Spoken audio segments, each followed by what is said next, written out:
much for such a wonderful speech. And I just loved, the ho, ho, ho, Merry Christmas. The first thing I loved about her speech was that she had a theme today. It was so wonderful to ever have a theme for what you're speaking on, but today I thought it was really wonderful that it was a Christmas theme.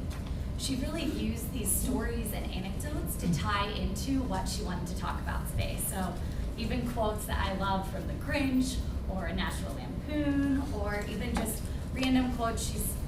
We didn't even know who they were from, but in general, Christmas is for children. It's a common thing that people think. So tying that into her speech I thought was very clever.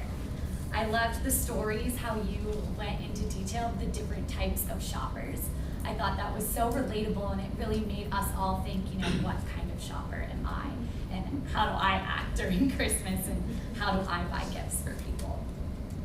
The second thing I loved about her speech was the opening. I know Mary Anne is a big stickler about openings for other people's speeches, and she does a wonderful job getting everyone's attention. She came up here with her little bells, and she had a little picture to start off to really just put us into the scene of what she wanted to talk about today. And I thought that was a great way for us to just really be focused on what she was going to dive into. The third thing I loved, and she always does this with her speeches, she's so detailed, and it really grabs my attention because she was just talking about butter, but she made it sound so awesome.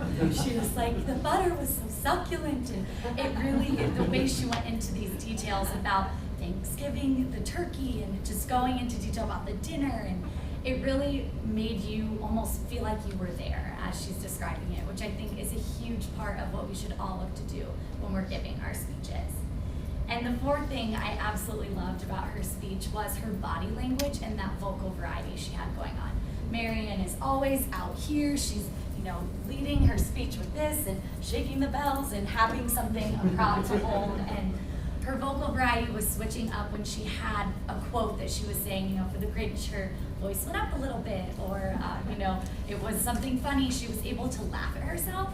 And when she made that joke, it allowed the audience to feel comfortable. I think a lot of times we say something funny and then speed over it, and the audience isn't able to really catch on. So she does a great job for allowing that laughter, and she can even laugh at herself too, which is wonderful.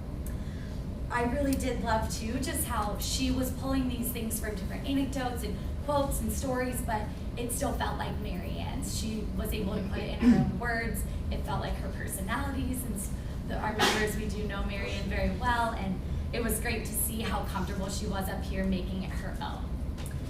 The one improvement I have, it's so hard to ever sit there, what can I have Mary Anne improve on, because this isn't her first speech, if you didn't notice.